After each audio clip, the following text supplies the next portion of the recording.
Breaking చూస్తున్న BJP క్రియాశీల సభ్యత్వానికి రాజీనామా చేస్తున్నట్లు మాజీ మంత్రి ఏ చంద్రశేఖర్ స్పష్టం చేశారు.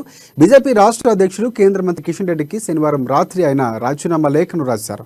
ఆయన రాసిన రాజీనామా లేఖను అంగీకరించాల్సిందిగా కిషన్ రెడ్డిని కోరారు. ఆయన తాను 30 సంవత్సరాలుగా రాజకీయ ప్రస్థానంలో కొనసాగుతున్నానని, ప్రజల మేలు కొరకు వారి అభీష్టం మేరకు రాజకీయాల్లో ఉన్నట్లుగా చెప్పుకొచ్చారు.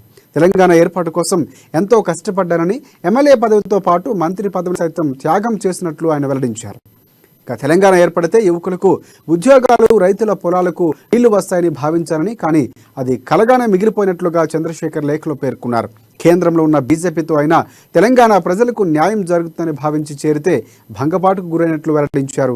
ప్రస్తుత పరిస్థితుల్లో ఢిల్లీ బీజేపీ పెద్దలకు ఈ విషయాలన్నీ తెలిసి కూడా కేసీఆర్ సర్కారుకు వత్తాసు పలుకుతున్నారని, ప్రజాకంఠంగానే మారారని కూడా, అందుకే తాను రాజీనామా చేస్తున్నట్లు అని స్పష్టం చేశారు. 3 ఏళ్ల పాటు తనకు సహకరించిన పనిచేసిన నాయకులు, కార్యకర్తలకు ఆయన కృతజ్ఞతలు తెలిపారు. కేంద్ర ప్రభుత్వం తెలంగాణ ప్రభుత్వ అన్యాయాలను నిలువరించలేకపోతుందని కూడా లేఖలో పేర్కొన్నారు చంద్రశేఖర్. ఇదిలా ఉండగా నెల 18న ఢిల్లీలో కాంగ్రెస్ పెద్దల సమక్షంలో ఆయన హస్తం పార్టీలో చేరబోతున్నట్లు సమాచారం అందుతోంది. ఇప్పటికే కాంగ్రెస్ పెద్దలతో మంతనాలు సైతం పూర్తయినట్లు కూడా తెలుస్తోంది.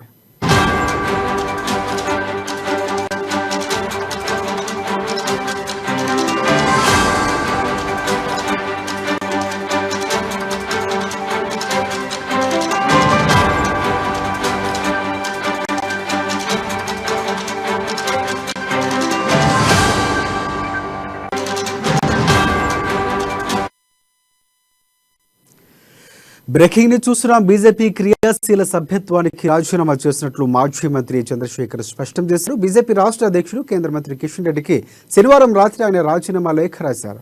ఆయన రాసిన రాజీనామా లేఖను అంగీకరించాల్సిందిగా కిషన్ రెడ్డిని కోరారు. తాను 30 సంవత్సరాలుగా రాజకీయ ప్రస్థానంలో కొనసాగుతున్నానని, ప్రజల మేలు కొరకు వారి అభీష్టం మేరకు రాజకీయాల్లో ఉన్నట్లుగా చెప్పుకొచ్చారు చంద్రశేఖర్. తెలంగాణ ఏర్పాటు కోసం ఎంతో కష్టపడ్డారని, ఎమ్మెల్యే పదవితో పాటు మంత్రి పదవిని సైతం త్యాగం చేసినట్లు వెల్లడించారు. తెలంగాణ ఏర్పడితే యువకులకు ఉద్యోగాలు, రైతుల పొలాలకు నీళ్లు వస్తాయని భావించారని, కానీ అది కలగానే మిగిలిపోయినట్లుగా చంద్రశేఖర్ లేఖలో పేర్కొన్నారు. కేంద్రంలో ఉన్న బీజేపీతో అయినా తెలంగాణ ప్రజలకు న్యాయం జరుగుతుందని భావించి చేరితే భంగపాటుకు గురైనట్లు చెప్పారు. ప్రస్తుత పరిస్థితుల్లో ఢిల్లీ బీజేపీ పెద్దలకు ఈ విషయాలన్నీ తెలిసి కూడా కేసీఆర్ సర్కారుకు వత్తాసు పలుకుతున్నారని, ప్రజాకంటకంగా మారారని, అందుకే తాను రాజీనామా చేస్తున్నట్లుగా స్పష్టం చేశారు. 3 ఏళ్ల పాటు తనకు సహకరించిన పనిచేసిన నాయకులు, కార్యకర్తలకు ఆయన కృతజ్ఞతలు తెలిపారు.